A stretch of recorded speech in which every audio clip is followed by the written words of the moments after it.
Hey, we're out here on the Dexter 315 number one, and we've got Lavon Evans here on my left and Justin Brent, our engineer, next to him. We're in the field today as we're getting ready to drill this new well.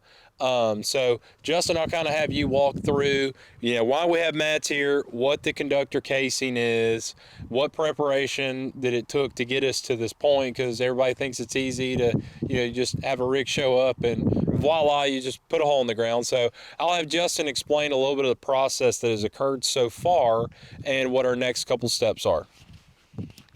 So far, probably about a month ago, we started on this location. We had to build a road in, put some culverts in.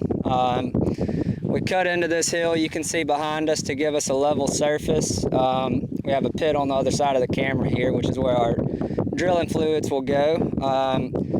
After that, we brought in what we call our conductor casing, which is what you can see in the video. It's run 80 foot down. So that's where you start. The rig will sit on these mats that we're standing on.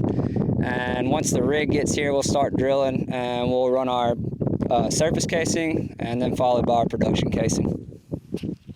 All right, great. And also wanted to have Lavon Evans himself explain just a couple things. So I got a question for you, if you can hold that close to your mouth.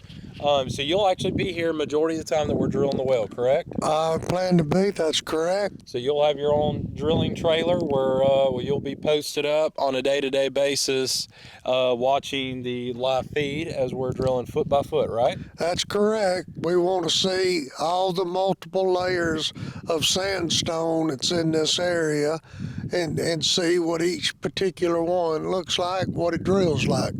Well, and we've drilled, Justin and I have drilled a bunch of wells with you.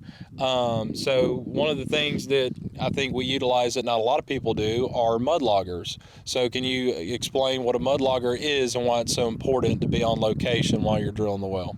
That's right. The mud logger looks at the physical samples as you crush the rock and you penetrate your drilling depths, so you see the makeup of the oil, the gas, the water, the actual breakdown of the rock itself, so you can tell its porosity and its permeability, which tells you the ability for movable fluids through the rock. And that's on a foot-by-foot basis as they're collecting samples, correct? Inch by inch, actually. Okay.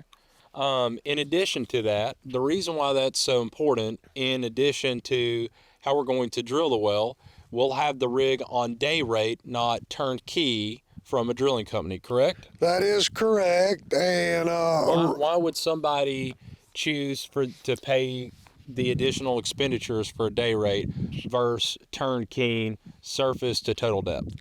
It would be similar, I'd say, in the construction business. Everybody's going to go with the low bidder.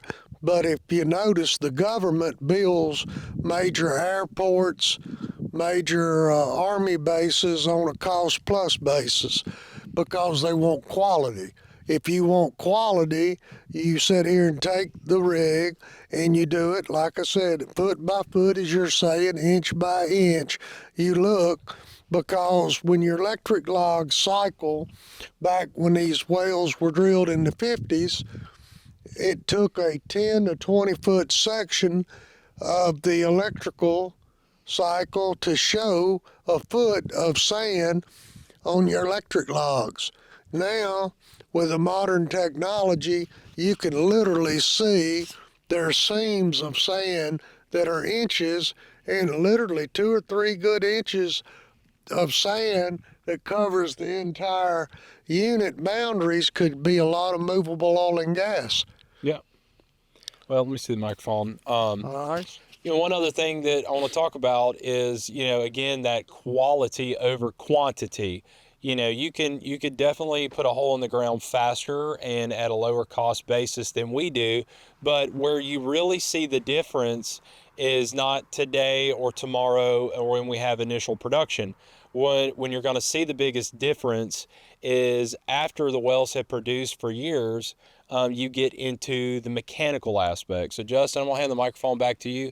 If you can explain, again, why we're going day rate versus, turnkeying and having deviated hole issues, if you can explain what a deviated hole is and what cost savings you have long-term by doing it right on the front end.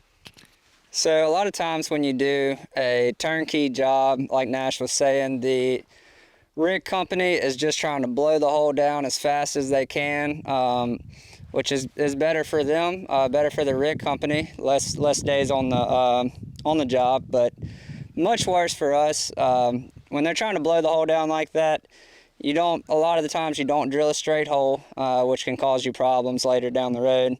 And also, they wash out big sections of the well as they're going, which makes it tough to cement the well. So a lot of these older wells, you see a lot of squeeze jobs going on, is due to that. People just blowing the well down and not taking their time getting good cement jobs, and that's what we're trying to prevent here.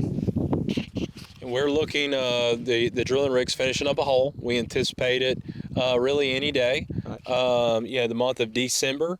And then we'll start shooting some videos as we're getting that work done. But thank you for participating with us in this deal. And we're all excited about this well. Given Absolutely. that we have a well just due west of us and due east of us on both sides, we're parallel to some of the better producing wells from this field, correct? That's right. That is correct, and there's multiple sands in the whole field. That's right. So another thing, when you're going to drill a well, we've drilled a couple together. One of the biggest aspects is, don't put all your eggs in one basket. So when we're drilling this prospect versus other prospects that we do, why did you come to me and say, hey, I think this is a great prospect, let's put it together and drill it? Because, as Justin was saying, the deviated holes in here mechanically have left a lot of reserves in the ground, because as steel is rubbing against steel, it knocks a hole in the side of that casing, and the well has to be abandoned. So they were prematurely abandoned before the reservoir was totally depleted, because they were mechanically incompetent to continue producing. So the reserves outlived the mechanical integrity of the wellbore. That's simple. That's a very good description. So we're just simply putting in new infrastructure to drain the barrels that are already logged behind, already logged in other wells, and just making it like new and taking minimal amount of geological risk. So again, thank you for participating with us. Stay tuned as we start drilling this well.